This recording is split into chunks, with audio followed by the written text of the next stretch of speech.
Então, minhas irmãs, vamos começar o nosso estudo de hoje. Hoje nós vamos estudar o livro Céu e Inferno, mas antes nós vamos ler o texto do Evangelho. Malvina vai ler para nós e depois ela vai fazer oração também. Capítulo 6, item 6, Malvina. Se puder, pode começar a ler para nós. Tá bom, então. Boa noite a todos. Nesse instante, vamos começar a ler o Evangelho para começar o nosso estudo. Venho instruir e consolar os pobres deserdados. Venho dizer-lhes que elevem a sua resignação ao nível de suas provas, que chorem, porquanto dor foi sagrada, não.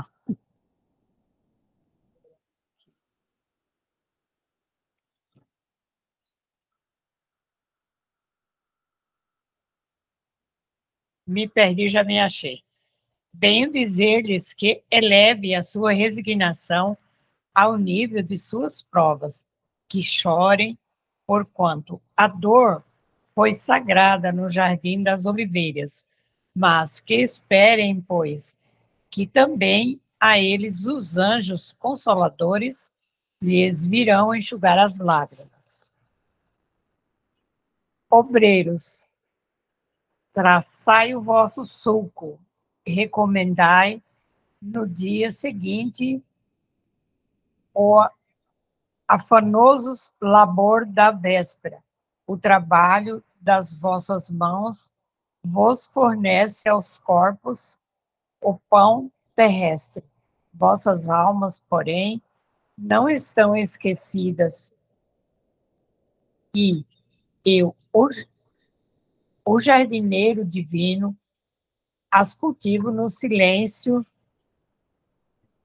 dos vossos pensamentos.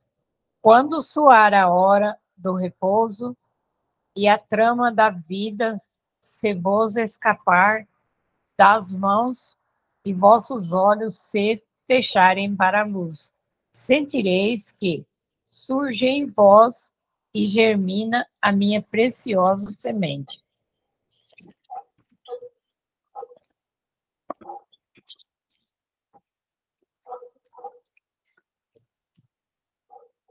Nada fica perdido no reino do nosso Pai, e os vossos suores e misérias formam um tesouro que vos tornará ricos nas esferas superiores, onde a luz substitui as trevas, e onde o mais desnudo dentre todos vós será talvez o mais resplandecente.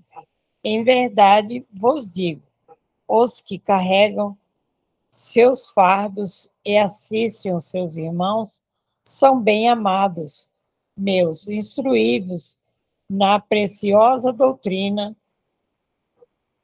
que dissipa o erro das revoltas e vos mostra o sublime objetivo da aprovação humana, assim como o vento varre a poeira, que também o sopro dos discípulos dissipe os vossos despeitos contra os ricos do mundo, que são, não raro, muito miseráveis, portanto, se acham sujeitos a provas mais perigosas do que as vossas.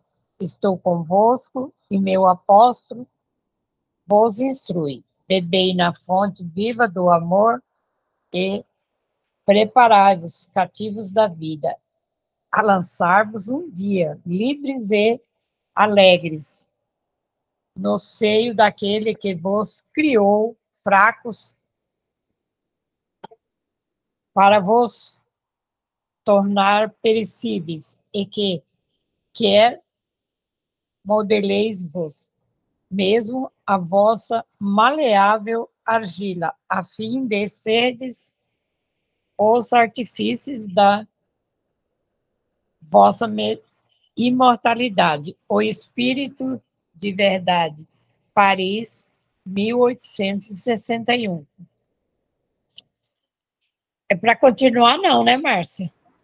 Não, vamos ler só um por vez, né? Que é muito lindo. Sim, você faz a explicação, eu escuto, depois eu faço a prece. Tá bom. Esse texto do Espírito da Verdade, nós sabemos que o Espírito da Verdade é Jesus, né? É. Então, ele, no texto anterior, ele chama atenção, né? Que ele sempre fala, venho como outrora os transviados filhos de Israel. Então, agora, venho instruir e consolar os pobres deserdados. Olha que interessante, né?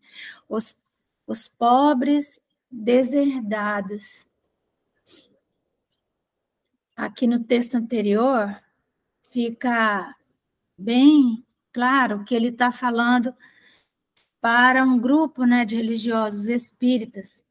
Espíritas, amai-vos este primeiro ensinamento, instruí-vos este segundo. Então, ele está dando essa orientação mais clara da sua doutrina, ela é levada para esse grupo de almas que tem condição intelectual para essa compreensão, né? Mas ele chama primeiro para o amor, deixando claro que a instrução ela seria o segundo ensinamento, porque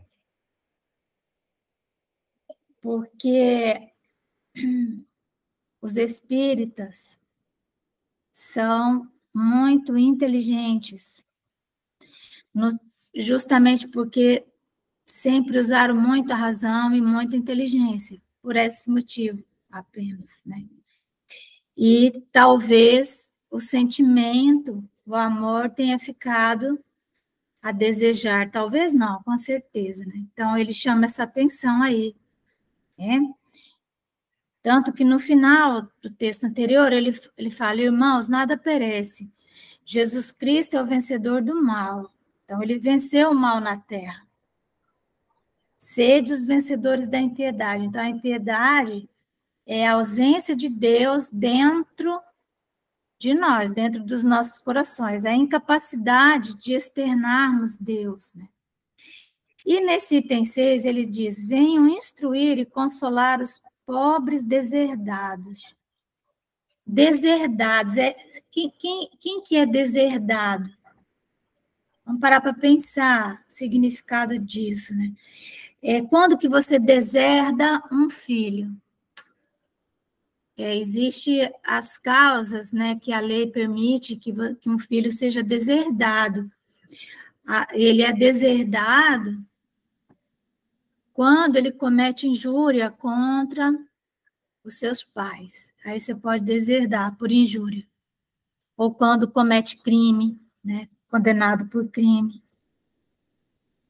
Então, Jesus está falando para esse grupo de almas que se insurgiram contra o seu pai e por isso foram deserdados. Então, esse grupo de almas que somos nós, meros poceiros da terra, né?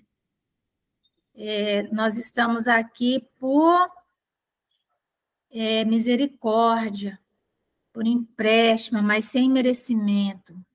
Nós não herdamos a terra, pelo menos ainda não. Somos, pelo contrário, nem herdamos e talvez nem venhamos a herdar, né? Porque somos o quê? Deserdados. E ele, então, fala que vem instruir e consolar.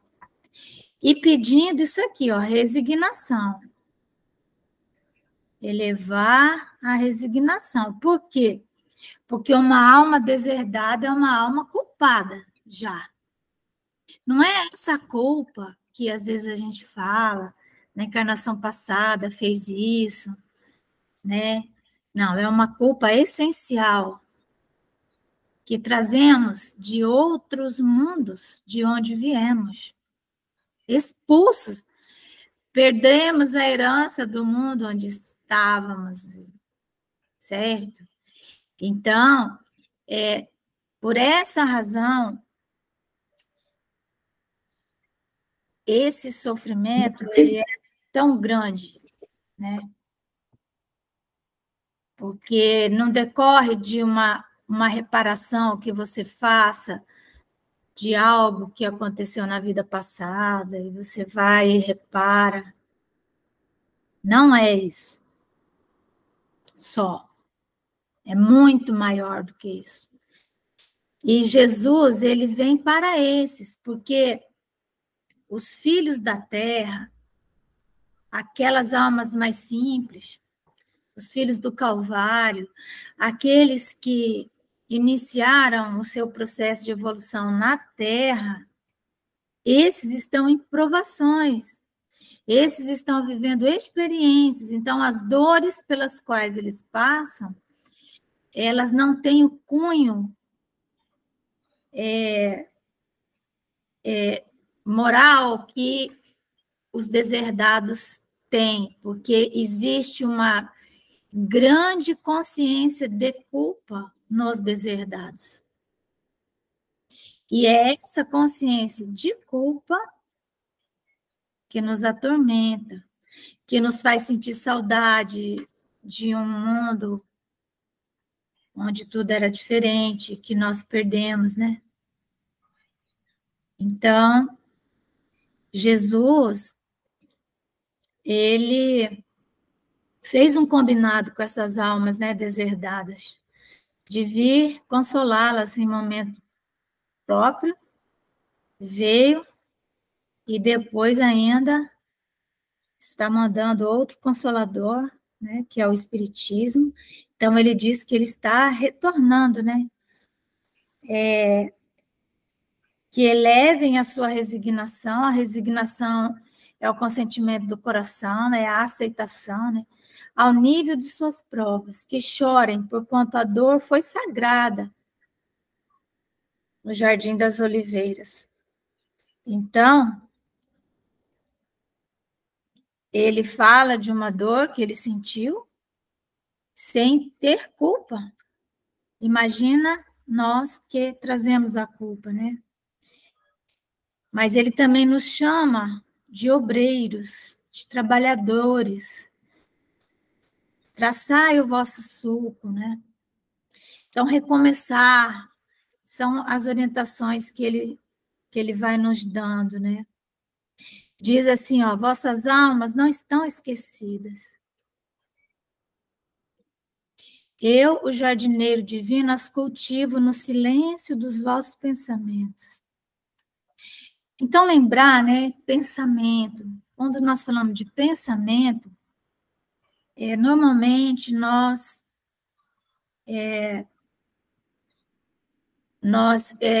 refletimos, nós refletimos como esse movimento da nossa mente que faz reflexões, né? Que faz análises, que raciocina. Nós confundimos o ato de pensar com o ato de raciocinar, certo? Mas são coisas diferentes, profundamente diferentes. Raciocínio está ligado com a razão, com a capacidade de fazer as conexões. É um processo mental. Pensamento, ele é a própria manifestação do nosso Deus interno. Pensar significa colocar bandagem, colocar remédio, pensou as feridas, né?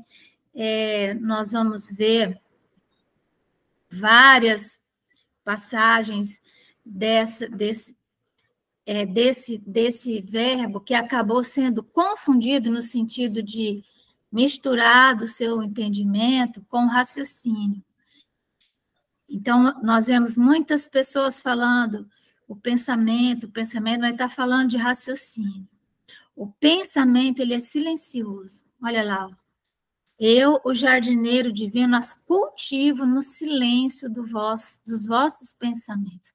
Pensamento. Quando nós estamos pensando, nós estamos nos curando. O pensamento, ele não está na mente. Ele está atrás da mente. Ele antecede a mente, o pensamento. Porque ele é essa manifestação do nosso eu profundo, da essência do ser. Aquilo que é incorruptível em qualquer ser criado. Então, essa incorrupção nossa é que nos cura. Porque a essência do ser, né, é essa semente que é cultivada por esse jardineiro divino que é Jesus, né? Então, no nosso processo de evolução, nós temos ali aquele diamante interno, né? Aquilo que nós somos em semente. Porque a semente já é o próprio carvalho, já é a própria árvore, já são seus frutos. Ela já traz ali tudo. Então, pensar significa isso, colocar remédio. Lembra da parábola do bom samaritano? Ele tinha óleo, tinha vinho, né? E pensou, né, as feridas, colocou óleo, colocou vinho e as pensou. Então, o ato de pensar é colocar Deus para fora. Eu só ver um negócio aqui para não atrapalhar. Espera só um minutinho.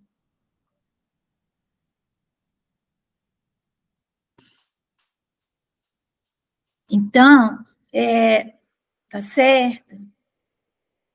Como que nós pensamos? Nós pensamos quando nós conseguimos acessar uma dimensão nossa da intuição. É em profundo silêncio, aquele silêncio no qual as verdades nos são reveladas. Como Einstein disse, né? Eu penso, né? 99 vezes. Esse penso que ele fala, ele raciocina 99 vezes. Porque ele faz conta, ele isso, aquilo. De repente eu paro e entro em profundo silêncio e eis que a verdade me é revelada. Então, o Einstein, quando ele acha que ele parou de pensar, é quando ele começa a pensar. Os orientais falam que nós temos que aquietar a nossa mente, aquietar o nosso pensamento. Mas nós temos que aquietar o raciocínio, porque pensar é essa atividade da enfermagem, né? Pensar, né? Curar, que nós acabamos tomando esse termo por raciocinar, e não é. Então, ele fala que Jonatas chegando. Aí, ele continua, né, o Espírito da Verdade, dizendo uma coisa incrível, né? Os que carregam seus fardos e assistem os seus irmãos são bem amados meus. Eu acho isso aqui muito profundo, porque o que Jesus está falando aqui? Que nós temos que assistir os nossos irmãos carregando os nossos fardos. Não é esperar ganhar na loteria, né? Ficar rico, sei o quê, né? Não, é ali, carregando os nossos fardos e assistindo aqueles que estão circunstancialmente numa situação mais difícil, né? Então, aí depois ele fala, estou convosco e meu apóstolo vos instrui. Esse apóstolo aqui que ele está falando, para mim, é João, o evangelista, né? Porque tem um texto de João mais atrás que ele fala, ele dá a entender que ele é ele que, ou seja, João Evangelista foi o líder, né, da codificação, Francisco de Assis. Então, ele diz assim, né, que somos, né, bebei na fonte viva do amor. Por quê? Porque os deserdados não sabem amar, por isso são deserdados. E preparai-vos, né, a lançar-vos um dia livres e alegres. Né? Livres e alegres no seio daquele que vos criou fracos para vos tornar perfectíveis. Ou seja, em essência, nós temos tudo ali em germe, né? Está tudo ali. Mas passíveis de sermos perfeitos, né? E ele diz assim, ó, que Deus deseja que nós mesmo venhamos a nos modelar, né? A fim de ser os artífices da vossa imortalidade. A imortalidade significa não precisar mais reencarnar, né? Porque enquanto a gente reencarna, nós somos mortais, né? Nós morremos, a nossa personalidade desaparece. Então, mais ou menos isso. Pedir para a Malvina fazer oração. Tá bom, Malvina? Vamos lá, então.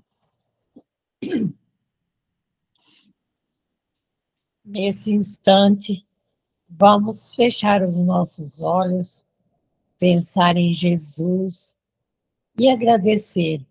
Agradecer por mais um dia vivido. E nesse instante, estamos reunidos, aprendendo um pouco mais do teu Evangelho, Jesus, que é tão maravilhoso. Mestre Jesus, te peço pelos nossos irmãos que nesse instante está em sofrimento, nas guerras, nas enchentes, desabrigados. Jesus, leva paz, leva tranquilidade a essas pessoas que estão apavoradas, que estão sofrendo muito nesse instante. Que a tua luz, a tua paz, a tua misericórdia, Jesus, possa estar em cada coração. Também peço por todos aqueles que neste momento estão desencarnando, que sejam amparados por ti, socorridos para ficar bem do outro lado, na tua paz, Jesus. Também peço por aqueles que estão nos hospitais neste momento, leva, Senhor, a saúde, a cura a todos eles. Proteja os médicos do país e do mundo que estão cuidando das pessoas nesse momento, os médicos, os enfermeiros, as pessoas que fazem a limpeza, com muito amor para que tudo funcione.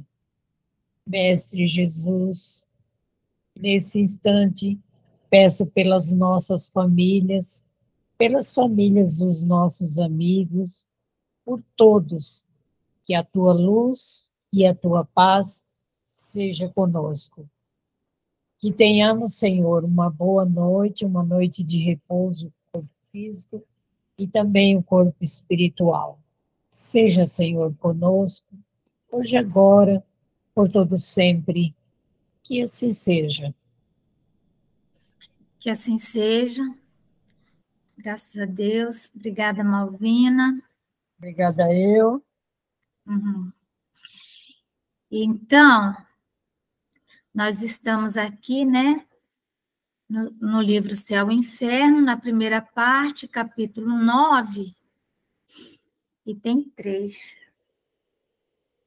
Estamos falando sobre os demônios. Meu Deus, os demônios. Nós vimos que Kardec, então, ele está repassando aqui os conceitos da igreja, né? Para esclarecer melhor para nós a visão do espiritismo a respeito dessas teorias, né? Dos anjos. Ele fala lá quem são os anjos na visão da igreja e na visão da doutrina espírita. A diferença básica, né, é que os anjos, eles não foram criados anjos. E a igreja diz que sim, que Deus precisava de uma corte de seres que o ficassem ali, né, ficasse ali adorando a Deus, como se Deus precisasse disso, né, fosse um rei material, né. E aí, então, sobre os demônios, né, sobre os demônios, ele vai dizer que a mesma coisa, né, que a igreja fala, que eles também foram criados, parece que com defeito, né? Então, será que foi isso mesmo, né? O Kardec, ele vai dizendo aqui no item anterior. Não pode ser porque Deus não erra, né, amor? Pois é. Ele vai falando, né, dos seres mais primitivos, né? E que, então, a visão deles, né, era muito... Não tinham condição de fazer um raciocínio mais abstrato. Então, para eles, essas explicações, elas eram perfeitamente aceitáveis, né? Mas aí ele vai falando assim, ó, e ele, inclusive, faz uma crítica, assim, crítica não, né? Ele fala das pessoas simples, as almas bem simples mesmo, né? Desprovida de raciocínio, não é que é desprovida, vamos dizer assim, de entendimento, ela é desprovida de entendimento, elas não conseguem compreender, não é que faltou escola, porque às vezes falta escola, mas a pessoa tem entendimento, ela consegue elaborar raciocínios, ela vê que aquilo, quando ela para pensar realmente, né, para se curar, quando ela busca a sua essência, ela vê que aquilo não está muito adequado, né? Então, ele falando dessas pessoas, né? Se nos remontarmos a estes últimos, né, as pessoas simples e singelas, então surpreendê-los-emos mais exclusivamente preocupados com a satisfação de necessidades materiais, resumindo o bem e o mal neste mundo somente no que concerne a satisfação ou prejuízo dessas necessidades. Então, existem, sim, pessoas que estão nesse nível de entendimento. Para elas, as necessidades básicas estando atendidas, elas estão bem, né? Elas estão tranquilas, elas não sentem necessidades mais sutis, né? O psiquismo delas tem uma dinâmica ainda muito frágil, né? Então, estando ali comendo, bebendo, dormindo, procriando, fazendo sexo, conforto. E, às vezes, nós vamos encontrar esse ser em pessoas com grande intelecto, mas elas vivem do pescoço para baixo, como se fossem, é o chamado, Dona Joana chama o homem fisiológico, né? Ele está bem se ele tiver com as necessidades materiais básicas, né, fisiológicas atendidas. Ele nem se preocupa com a vida moral, com a vida espiritual. Isso não entra nas cogitações dele. Não é necessariamente uma pessoa simples da roça. Pode ser também, pode ser um doutor, um engenheiro, mas vive numa consciência de sono com relação à vida moral, né? Então, vive daqui para baixo, do pescoço para baixo. Ele não tem a vida psíquica, né? A dinâmica psíquica dele é quase inexistente. Então, não faz, ele não vai fazer, ele não tem ideais de nobreza, não é? Aquela pessoa que faz uma faculdade, trabalha muito para ganhar muito dinheiro e ficar rico, né? Então, aí ele faz qualquer coisa, passa por cima de qualquer um, né? Acreditando num poder extra-humano, e porque o prejuízo material é sempre o que mais de perto lhes importa, atribuem-no a esse poder, do qual fazem, aliás, uma ideia muito vaga, e por nada conceberem fora do mundo visível, tangível, tal poder se lhes afigura identificado nos seres e coisas que os prejudicam. Os animais nocivos não passam para eles de representantes naturais e diretos desse poder. Pela mesma razão, veem nas coisas úteis a personificação do bem. Daí o culto votado a certas plantas e mesmo a objetos inanimados. Mas o homem é comumente mais sensível ao mal que ao bem. Este lhe parece natural, ao passo que aquele mais o afeta. O bem parece que está ali para servi-lo. Se uma coisa boa acontece, não vamos longe, não, vamos ficar conosco mesmo. Passamos o dia hoje tendo milhões de bênçãos. Nós não temos ideia quantas vezes nós somos salvos da morte. Num dia só.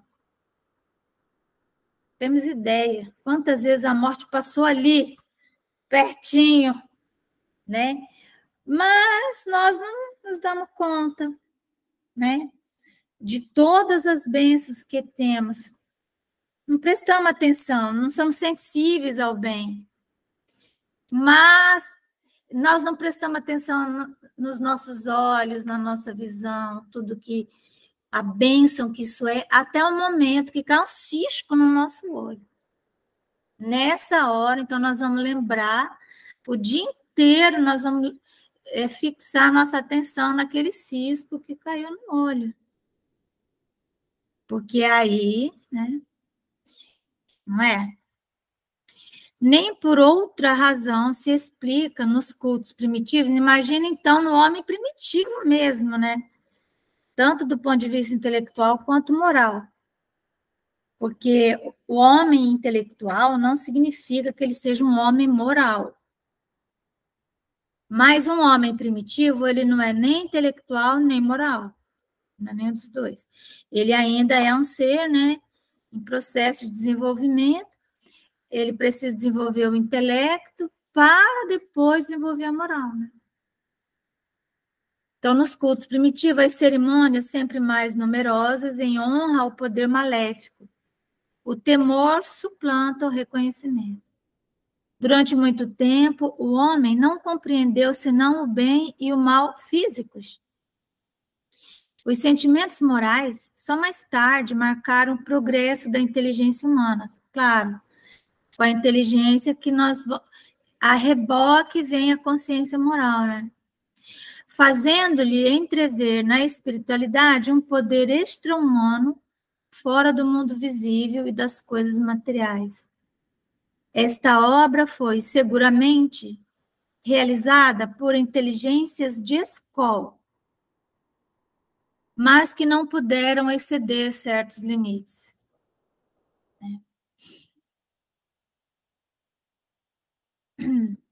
Então, o que acontece, né?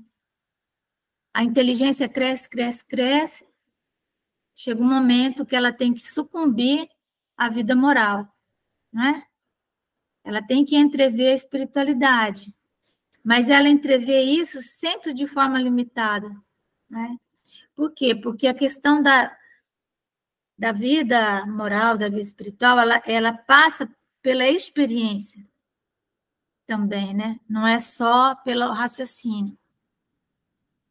Provada e patente a luta entre o bem e o mal, triunfante este muitas vezes sobre aquele, né? O mal sobre o bem, e não se podendo racionalmente admitir que o mal derivasse de um benéfico poder, concluiu-se pela existência de dois poderes rivais no governo do mundo. Então, aí nós teríamos um poder do bem e um poder do mal. Então, qual foi o raciocínio, né? E não o pensamento. Pensamento não chegaria a essa conclusão, mas o raciocínio, sim. Daí nasceu a doutrina dos dois princípios. Aliás, lógica, numa época em que o homem se encontrava incapaz de, raciocinando, penetrar a essência do ser supremo. A essência do ser, né? Aquilo que nós estamos falando. O raciocínio, ele não te leva à sua essência, só o pensamento. Porque o pensamento é a manifestação da essência. E isso só ocorre pela intuição. A intuição não está na razão. A intuição não está na razão.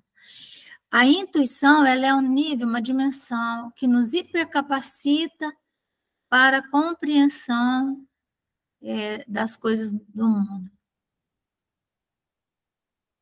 Então, como compreenderia, então, que o mal não passa de estado transitório, do qual pode emanar o bem, conduzindo-o à felicidade pelo sofrimento e auxiliando-lhe o progresso?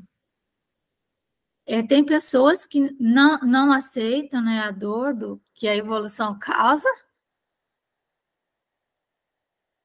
e não vão admitir jamais que o mal possa estar a serviço do bem.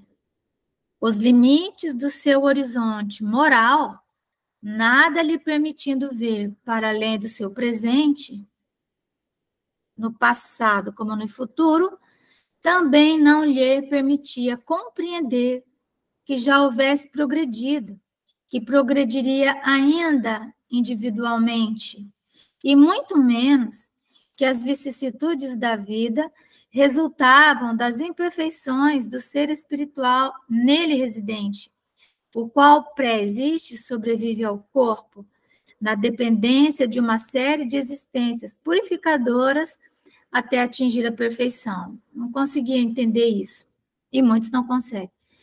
Para compreender como do mal pode resultar o bem, é preciso considerar não uma, porém muitas existências. É necessário apreender o conjunto do qual, e só do qual, resultam nítidas as causas e respectivos efeitos. É aqui a questão do maniqueísmo, né? De Santo Agostinho, né? O bem e o mal. Que Deus teria criado o bem e teria criado o mal. No entanto, só existe o bem. O mal é como nós enxergamos as ocorrências. Mas o mal, ele não existe, não é real. O duplo princípio do bem e do mal foi, durante muitos séculos e sob vários nomes, a base de todas as crenças religiosas. Vemo-lo assim sintetizado em Oromazê, Ahura Mazda ou Hormuz, criador e princípio do bem, Deus supremo do mazdeísmo, religião do Irã antigo, revelada a Zoroastro, que admite dois princípios, um bom, Deus de luz, e outro mal, Deus das trevas e da morte, que travam um combate para o destino da humanidade, o zoroastrismo, né? Em Oromazde e Arimane, entre os persas, em Jeová e Satã, entre os hebreus.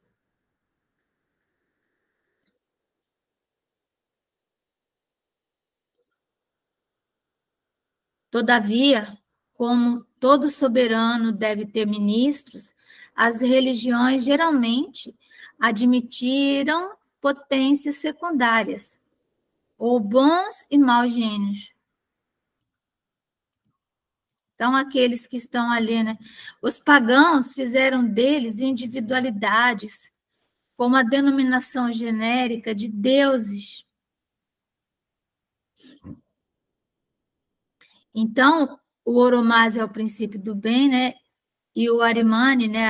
Arimã, o Arimã, seria o princípio do mal, né? Do caos, das trevas, dessa crença aí dos persas.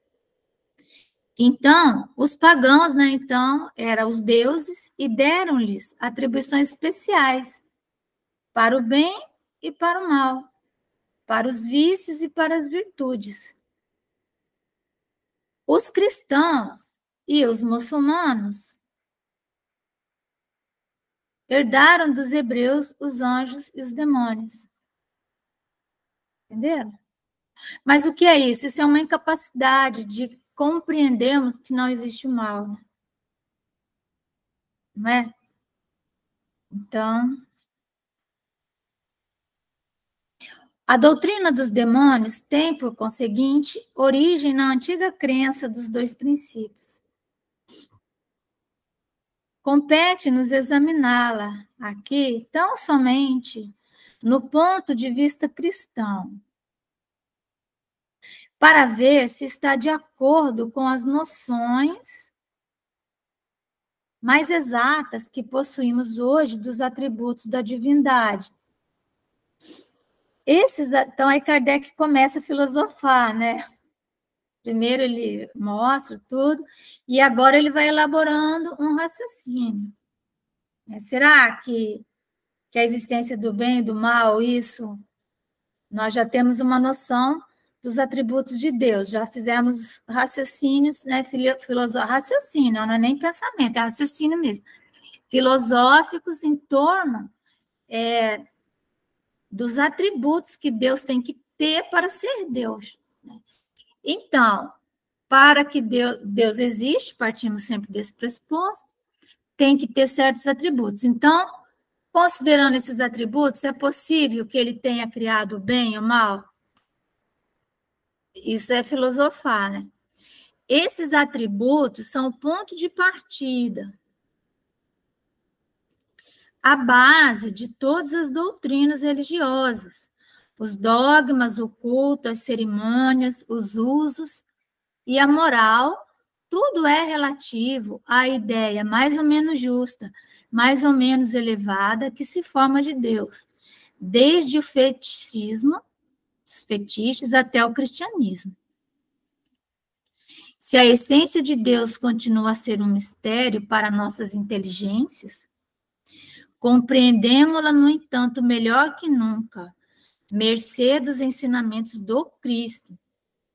O cristianismo, racionalmente, raciocínio, não é pensamento. No pensamento, nós sentimos Deus. Né? Por isso que Emmanuel fala pensamento e vida. Muitas pessoas leem esse livro, estudam, né? Mas não entenderam ainda, né, o que ele está querendo dizer. O cristianismo, racionalmente, ensina-nos que Deus é único, é eterno, é imutável, imaterial, onipotente, soberanamente justo e bom, infinito em todas as perfeições. Ele tem que ser perfeito em tudo, infinitamente. Senão, não seria Deus. Foi por isso que algures dissemos, lá quando fala da doutrina das penas eternas, se tirasse a menor parcela de um só dos seus atributos, não haveria mais Deus. Por isso que poderia coexistir um ser mais perfeito. E aí esse ser é que seria o Deus, né? Esses atributos, na sua plenitude absoluta, são, pois, o critério de todas as religiões. Estalão da verdade de cada um dos princípios que ensina. E, para que qualquer desses princípios seja verdadeiro, preciso é que não encerre um atentado às divinas perfeições. Vejamos se assim é, de fato, na doutrina vulgar dos demônios. Então, veja o que ele está falando, né? As próprias religiões, elas se contradizem a si mesmas. Não é? E agora nós estamos vendo, né, nesses horrores, a separação do joio e do trigo. Evidente, né? Nós não supunhamos que no Brasil tivessem tantas almas perversas como tem, né, no Brasil, coração do mundo, pátria do Evangelho. E nós estamos assistindo estarrecidos a essa o emergir, né, do joio, pessoas defendendo um absurdo de natureza filosófica, ética, civilizatória, né? Defendendo o extermínio de um povo. Meu Deus, o que é isso, né? Então, e em nome da religião. Só que isso é um absurdo de natureza filosófica, é um absurdo de natureza ética e um absurdo de natureza religiosa. É totalmente inaceitável. Mas aí estão as pessoas defendendo isso. Não são religiosos em essência. A religião que tenha qualquer princípio e prática que acabe por colocar em xeque os atributos de Deus, o Deus onipotente, soberanamente justo e bom, soberanamente justo e bom,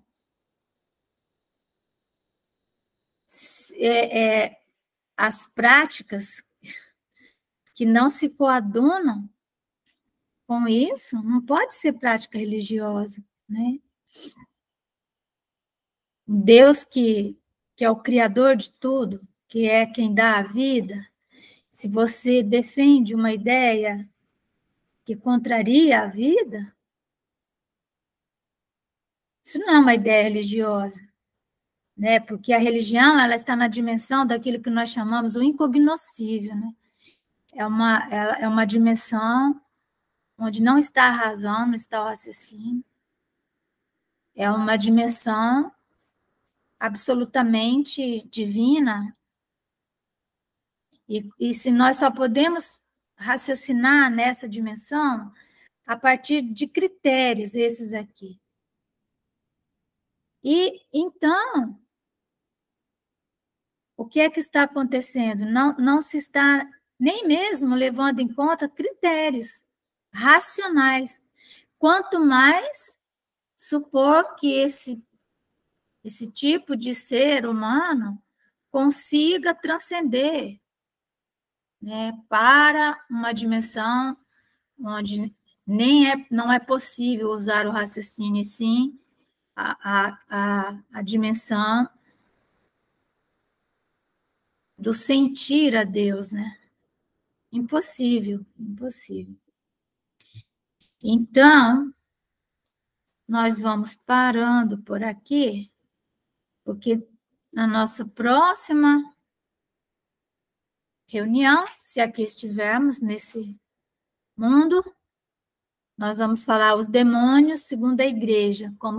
E aí Kardec vai pegar esses princípios, né, de Deus, né, esses atributos, e colocar em xeque, né, se é possível que exista Satanás, e quem será que seria esse Satanás, né? Não é?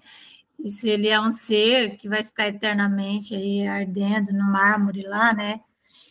Enfim, né? Espalhando maldade sobre a terra, enfim. Alguém quer falar alguma coisa? Temos alguns minutinhos. Silêncio no tribunal. Vocês entenderam mais ou menos? Entendemos. Então tá bom. Liseu, entendeu, Liseu? Eu entendi. É um excelente raciocínio, né? Entender que, assim, essa história de que existe o bem, existe o mal, isso é uma criação, né, do nosso raciocínio, certo? E está no cristianismo. Então, lá no Livro dos Espíritos fala, né, do bem, do mal, tal, o que é o bem, o que é o mal, diferenciar um do outro, né? Mas às vezes nós vemos espíritas, né, confundindo isso aí, achando que o mal existe. O mal não existe. O mal é nós que causamos, né? O mal é uma forma de nós enxergarmos as coisas. O que para uma pessoa é um mal, para outra não é.